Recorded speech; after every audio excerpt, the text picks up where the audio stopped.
আসসালামু আলাইকুম। চলে আসলাম শাহনাজ ডায়েরি থেকে। আশা করি সবাই ভালো আছেন, আমরাও ভালো আছি আলহামদুলিল্লাহ। আজকে আমি ফুলকো আর মচমচে নরম পারফেক্ট রেসিপিতে লুচি তৈরি করে দেখাবো। অবশ্যই ভিডিওটি স্কিপ না করে সম্পূর্ণটা দেখবেন। আর এই জন্য আমি এখানে একটা মিক্সিং বোলে 2 কাপ পরিমাণ আটা নিয়ে নিয়েছি, আর নিয়ে নিয়েছি পরিমাণ মতো লবণ। আর এখানে আমি সুন্দর করে এটাকে হাতে মিশিয়ে নিব।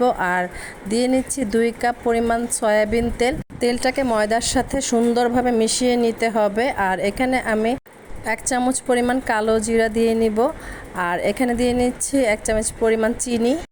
এটা আসলে সম্পূর্ণ আমার রেসিপিতে আমি তৈরি করেছি। আর এই যে যখন এমন হয়ে যাবে তখনই বুঝতে হবে এটা পারফেক্ট হয়ে গেছে। আর এখানে পরিমাণ মতো পানি দিয়ে আমি এটাকে আবার মথে নিব। আর পানিটা অবশ্যই অল্প অল্প করে দিয়ে পরিমাণটা বুঝে বুঝে নিতে হবে। আর এই যে সুন্দর একটা খামির হয়ে গেছে, এই খামিরটাকে আমি এই যে সুন্দর একটা গোল আকৃতি দিয়ে এখানে কিছু পরিমাণ তেল দিয়ে আমি এটাকে উপর থেকে সুন্দর করে তেলটাকে মাখিয়ে তারপর এটাকে আমি ভেজা একটা তোয়ালিয়া দিয়ে ঢেকে রাখবো, যেন উপর দিয়ে শক্ত না হয়ে যায়।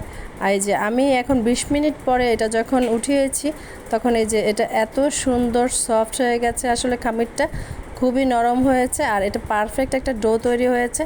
এটাকে আমি আরও 2-3 মিনিট এখন মথে নিব। এরপরে এটাকে আমি সুন্দর করে সাইজ করে নিচ্ছি।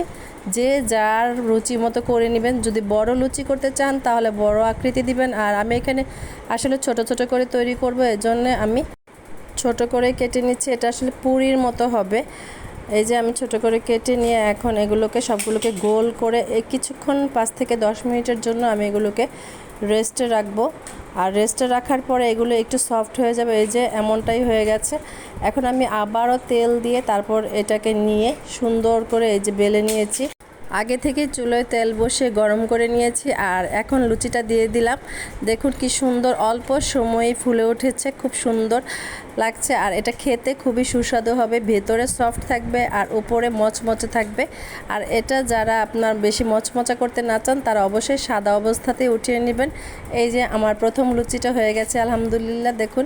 আর আমি এখানে কিছুটা আলুর দম দিয়ে এটাকে পরিবেশন করছি। আলুর দমটাও খেতে খুব সুস্বাদু ছিল। আসলে বেশিরভাগটাই লুচিটাকে আলুর দম দিয়ে খাওয়া হয়, যাকে বলে লুচি আর আলুর দম এক নামে, এটাই পরিচিত। আপনাদের কাছেও ভালো লাগবে, আমি এটা অবশ্যই একটু খেয়ে দেখব। আর এটা খেয়ে দেখতে খুবই ইয়াম্মি লাগছে দেখতে।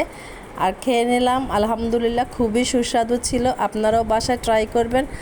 অবশ্যই কমেন্টের মাধ্যমে জানাবেন ভিডিওটি আপনাদের কাছে কেমন লাগলো। দোয়া রাখবেন, ভালো থাকবেন। আসসালামু আলাইকুম, আল্লাহ হাফেজ।